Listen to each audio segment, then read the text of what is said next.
Uy, nangyari sa'yo? Hangover, pre. Yan kasi if you can't handle your alcohol, then don't drink. Palibasa, hindi ka uminom, kaya ganyan ka magsalita. Good morning. Good morning.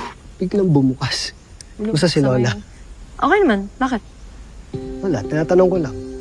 Para mga bisita na ako sa inyo. Alam mo, ang dami mo na sigurong napasagot sa mga linya mo, mga ganyan, no?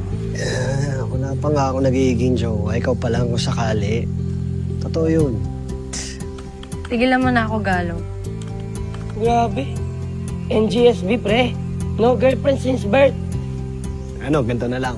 Hatid na kita mamaya pag-uwi para ma-meet ko si Lola saka yung usapan nating kape. Pag-iisipan ko, Ano ba to? High school or cybercrime department? Ayan mo na yung mga lovebirds. Ewan ko to. Saan mo na sila alam eh. Ayan mo yung mga lovebirds dyan. Chip!